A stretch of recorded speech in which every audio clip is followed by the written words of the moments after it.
Bismillahirrahmanirrahim. Assalamualaikum warahmatullahi wabarakatuh. Alhamdulillahi rabbil alamin.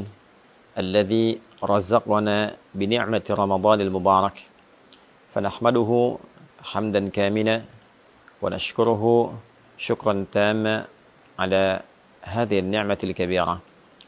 Wassalatu wassalamu ala rasulillahi sayyidina Muhammadin alladhi ruziqna biqaunina ummatan lahu fasalawatullahi alaihi wa salamuhu tam alladhi dallana ala khairil amali fi hadha asy-syahril mubarak.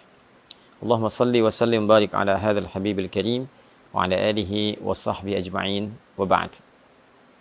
Saudara-saudariku dimanapun Anda berada, alhamdulillah kita sangat bersyukur pada Allah Subhanahu wa taala. Tahun ini kita kembali diberikan kesempatan untuk mendapati, menemui, dan memaksimalkan potensi kita untuk beribadah di bulan Ramadan yang penuh dengan berkah, penuh dengan limpahan kasih sayang Allah Subhanahu wa taala, yang tidak semua hamba-hamba Allah mendapati kesempatan yang sangat berharga, istimewa, dan membahagiakan ini.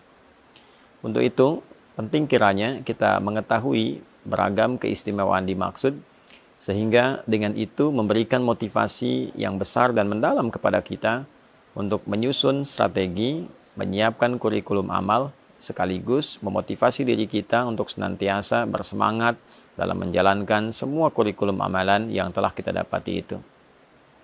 Teman-teman, dimanapun Anda berada, di antara keistimewaan Ramadan yang tidak bisa ditandingi, sulit didapati di waktu-waktu lainnya adalah berlimpahnya anugerah Allah Subhanahu wa taala, yang diantara sekian banyak anugerah itu adalah ampunan Allah yang ditebarkan kepada seluruh hamba-hambanya tanpa kecuali dan mencakup semua jenis dan ragam dosa yang pernah dilakukan oleh seorang hamba. Terkait dengan ini, Nabi Shallallahu Alaihi Wasallam memberikan kabar gembira sekaligus penguatan akan hal dimaksud, dan didokumentasikan penguatan ini oleh Al-Imam Al-Bukhari juga Al-Imam Muslim, khususnya dalam kedua kitab sahih mereka. Di Al-Bukhari misalnya nomor hadis ke-38, pun demikian Imam Muslim menyantumkan dengan redaksi yang serupa di nomor hadis 760.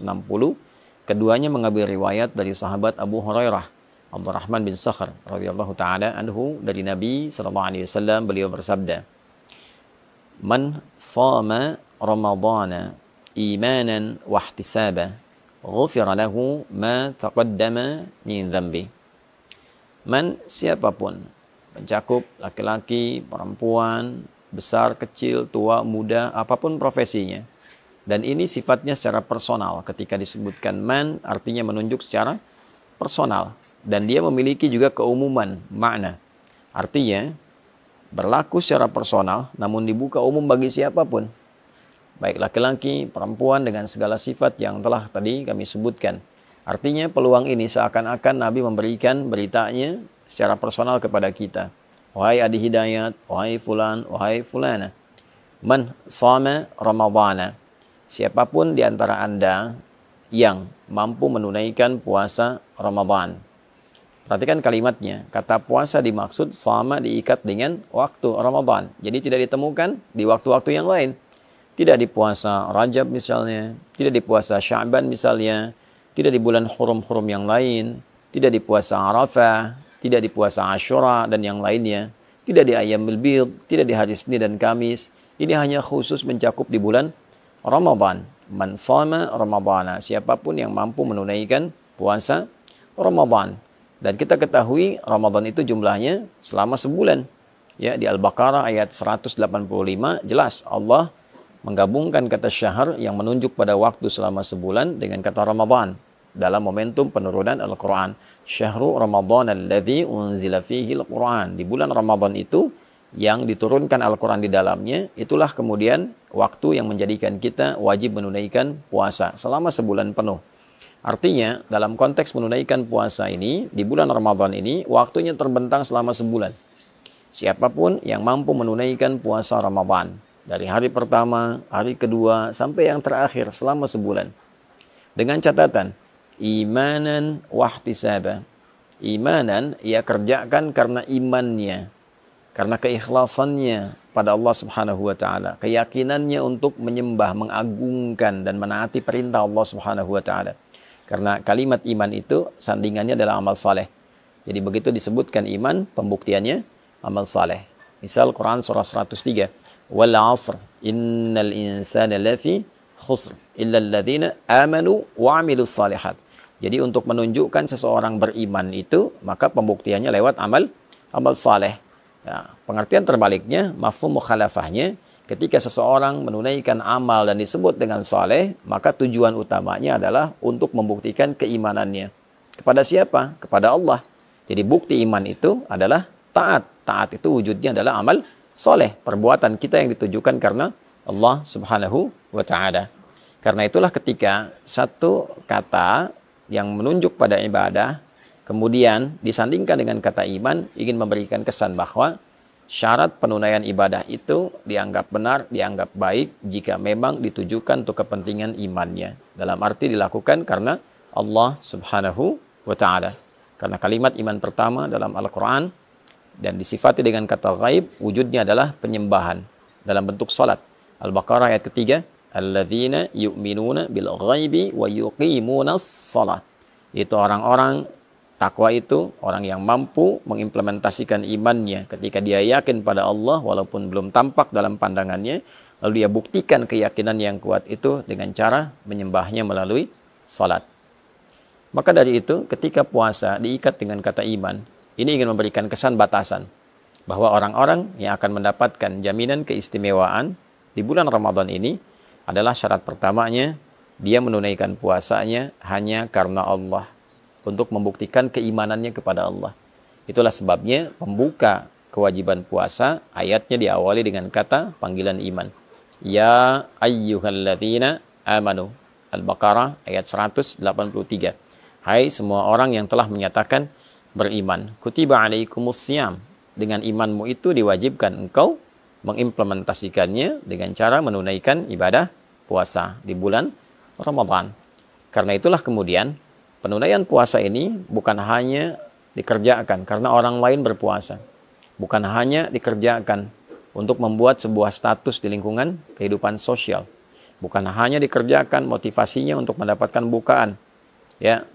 Ya kalau niatnya dapat dunia, dapat dunia. Saya pengen buka di masjid yang ada bukaannya mewah, ada takjilnya, ada sahurnya. Ya, secara adat sah dilakukan, tapi secara timbangan fikih dia hanya akan mendapatkan bagian bukaannya saja. Dia dapat makan, dia dapat minuman, tapi potensi keistimewaan yang mungkin dia bisa dapatkan sangat tipis kemudian untuk bisa dia raih. Syarat pertama. Yang kedua, wahtisaba. Ada iringan evaluasi diri, ada muhasabah di dalamnya, ada harapan mendapatkan pahala dari Allah Subhanahu wa ta'ala. Jadi yang dia harapkan ridha Allah, yang dia harapkan adalah Allah senang dengan puasanya. Lalu dia iringi dengan evaluasi diri dalam setiap puasa. Apa yang menjadikan selama ini belum kenal Allah? Kenapa selama ini imannya tidak terasa kuat? Kenapa selama ini ketika Allah panggil, rasa-rasanya telat untuk merespon? Dia evaluasi dari ujung kepala sampai dengan ujung kakinya. Maka ketika seorang menunaikan puasa dan dia kerjakan karena Allah, dia tinggalkan makannya lillah karena Allah, bukan karena sekedar hanya ikut orang tren puasa. Dia tinggalkan minumnya karena Allah, dia tinggalkan hubungan syahwatnya sementara waktu karena Allah, dan dia jaga hukum-hukum Allah, dia evaluasi dirinya. Ya, maka apa yang Allah berikan kepadanya? Ghufira lahu ma taqaddama min dzambi. Sepanjang dalam puasanya dia mencoba evaluasi diri, dosa pikirannya, dosa telinganya dari mulai mendengar yang salah, dosa lisannya bertutur yang keliru, dosa pandangannya melihat yang tidak benar, sampai ujung kakinya, itu berpotensi saat ia berbuka, diampunilah dosanya oleh Allah Subhanahu wa ta'ala. Dari mulai dia niatkan puasa, dia jalani, sampai berbuka, benar dia lakukan itu, ghufira lahu ma taqaddama min dzambi. Ada peluang diampuni semua dosa-dosa yang pernah ia kerjakan. Itulah yang menyebabkan orang puasa itu ketika akan berbuka, dia merasakan kebahagiaan yang sangat luar biasa. Bukan sekedar karena dia telah selesai menuntaskan tugasnya dan dia akan berbuka. Begitu mendengar azan, ada satu gejolak dalam dirinya, aura yang berbeda dari biasanya. mendorong ia untuk berbahagia karena sekarang waktunya berbuka. Karena itu dalam hadis dikatakan farhatani lis-shaimi farhatani, bagi orang puasa ada dua kebahagiaan, ya. Farhatun 'inda yuftir, 'indama yuftir, satu kebahagiaan atau kama qala Rasulullah SAW, diraihnya ketika ia sedang berbuka, ya. Dan yang kedua, farhatun adalah satu kebahagiaan indama yalqa rabbahu bisyamihi, ketika ia kembali kepada Rabbnya dengan pahala puasa yang ditampilkan kepadanya.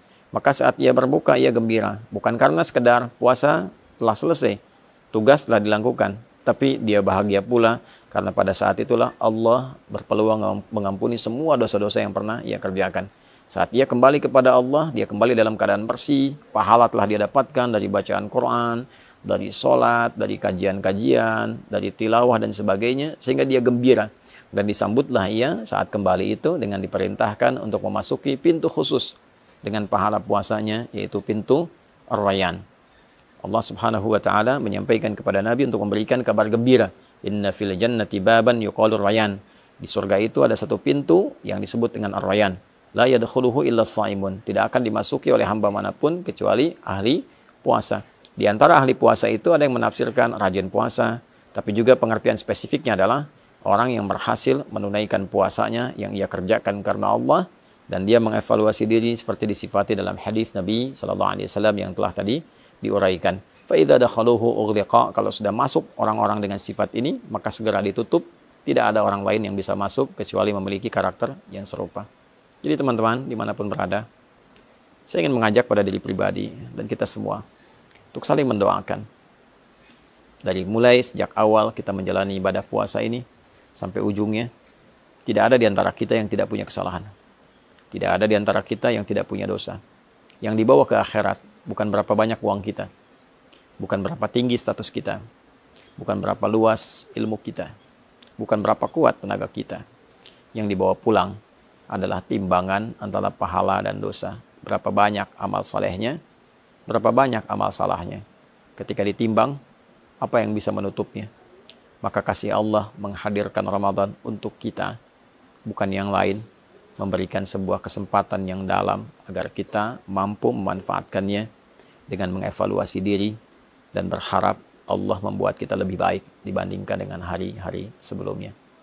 Nabi SAW bersabda dalam satu hadis yang didokumentasikan oleh Imam Al-Hakim An-Naisaburi dalam kitabnya Al-Mustadrak. Satu kali Nabi SAW bersabda, wa kama qala raghima anfu rajulin liman adraka ramadhana falam yughfar lahu.